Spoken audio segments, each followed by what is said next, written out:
Pernahkah kalian termenung ketika memandangi langit dan ketika kalian selesai dengan apapun yang kalian lamunkan, melihat awan, kalian mulai berpikir tentang awan yang bisa melayang bebas, bagaimana teksturnya, dan kemudian membayangkan betapa luasnya saat kita berdiri tepat di atasnya. Namun, kemudian pikiran kalian beranjak melebihi awan, melebihi refleksi langit, menerawang ranah yang berada di luar jangkauan mata, sebuah ruang tanpa batas nan hampa, berisikan elemen-elemen gigantik yang kalau pikiran kita melangkah lebih jauh lagi, objek gigantik tersebut hanyalah sebuah titik kecil. Lalu kalian merasa begitu kecil, langit jadi terasa lebih jauh dari yang dibayangkan, lebih luas dari yang kita pandang. Sebuah kekosongan yang begitu luas, sunyi, dan gelap. Lalu, mulai terbayang, benarkah hanya kita seorang yang ada di kegelapan tersebut? Bagaimana jika ada sesuatu yang belum pernah kita lihat, nggak bisa kita lihat, berada di luar kemampuan kita, begitu di luar nalar sehingga melihat wujudnya saja bisa membuat kita gila. Selamat pagi, selamat siang, selamat malam, warga bumi yang gak gua cintai. Cosmic horror adalah subgenre horor yang membahas kengerian di luar batas manusia. Nggak hanya sesimpel setan, iblis, atau monster, melainkan ketidaktahuan, sesuatu yang benar-benar asing bahkan tidak bisa dinalarkan. Cosmic horror sendiri merupakan genre yang lahir dari karya seorang novelis yaitu H.P. Lovecraft. Sehingga cosmic horror sering dikenal sebagai Lovecraftian horror yang sebagian besar terdoktrin oleh gagasan filosofis nihilisme dan pesimisme. Cthulhu, Nyarlathotep, Poltergeist adalah beberapa contoh makhluk yang Lovecraftian ciptakan dalam karyanya. Sebagai contoh, agak nggak enak nih, tapi mohon tenang karena rasanya contoh ini bakal jadi paling mudah dicerna. Ya meski agak radikal, tapi sekali lagi ini hanya contoh.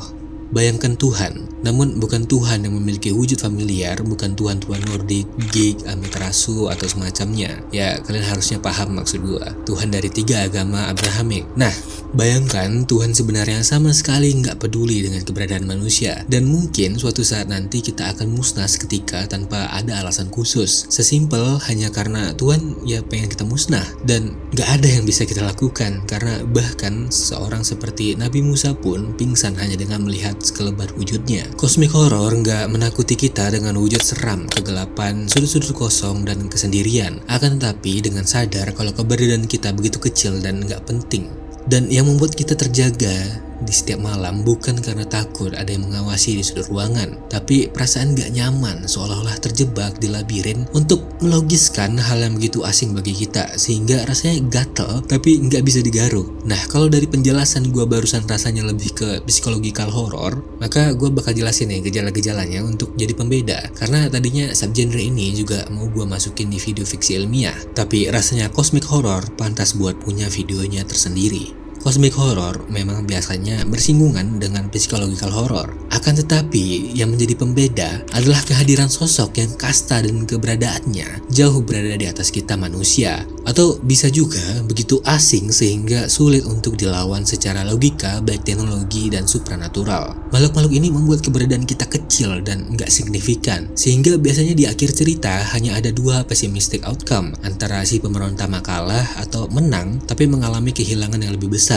Dan perjuangannya harus terasa nggak berarti karena si penjahatnya sendiri nggak bisa musnah untuk selamanya, dan yang si pahlawan lakukan hanya menunda bencana yang akan datang. Nah, tapi ada satu masalah yang membuat genre ini nggak se-famous tradisional maupun psychological horror, slasher, bahkan gore. Terutama kayaknya di negara kita, karena baik dari folklore maupun ya masa sekarang, cerita horor kita selalu berkaitan dengan supranatural, hantu, serta jin. Mungkin kalau yang mendekati yang ada di otak gue itu adalah kerajaan Nyi Roro Kidul, karena beliau punya kerajaan dan penguasa laut selatan, punya pengikut. Orang-orang di zaman dahulu sering menyembah dan meminta pertolongan, sampai tokoh ternama kita, Presiden Soekarno, diusutkan punya koneksi dengan sang ratu lautan. Ada juga kapal orang Medan yang meski udah diangkat jadi game, akan tetapi berdasarkan ceritanya sendiri, gua rasa sangat bisa dijadikan cosmic horror. Nah, karena budaya kita tadi, cosmic horror juga menjadi konsep yang asing untuk sebagian besar orang Indonesia, kecuali beberapa orang yang memang benar-benar mengulik fiksi. Karena jangankan cosmic horror, banyak dari warga kita yang juga sulit untuk menerima film-film fantasi, baik dari high fantasi sampai ke film superhero biasa, dengan alasan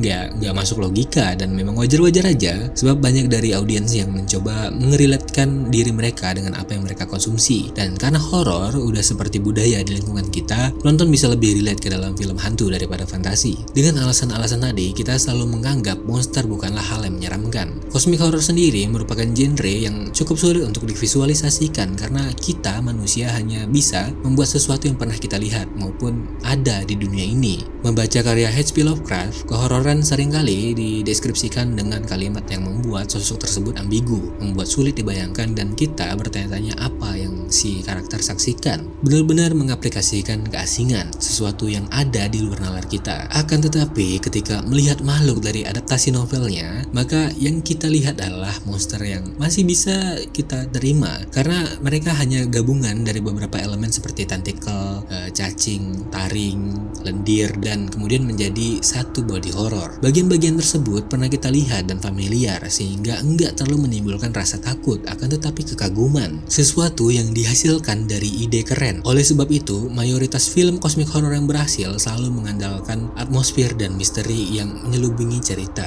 Atmosfer yang dimaksud adalah isolasi, alienisasi, nihilisme, dan keputusasaan. Dan ketika semua rasa ini udah berjalan, kita sebagai penonton kemudian dibuat tertarik dengan kabut-kabut misteri yang mungkin gak akan lenyap sampai akhir cerita, membuat kita bertanya-tanya bahkan saat credit scene sudah bergulir. What the f*** is this piece of shit? Nah, sekarang bayangkan sebuah film tentang Nyi Roro Kidul yang pemeran utamanya mencoba mengupas misteri di sekeliling sosok tersebut, melacak jejaknya ala film noir sejauh hingga zaman Soekarno, dan kemudian ketika si pemeran utama menemukan kebenaran, Nyi Roro Kidul ternyata bukan wanita yang mengenakan pakaian hijau, namun sosok yang di luar bayangan kita, bahkan melihatnya secara langsung pun bisa membakar bola mata dan membuat kita gila mungkin. Nah, bayangkan.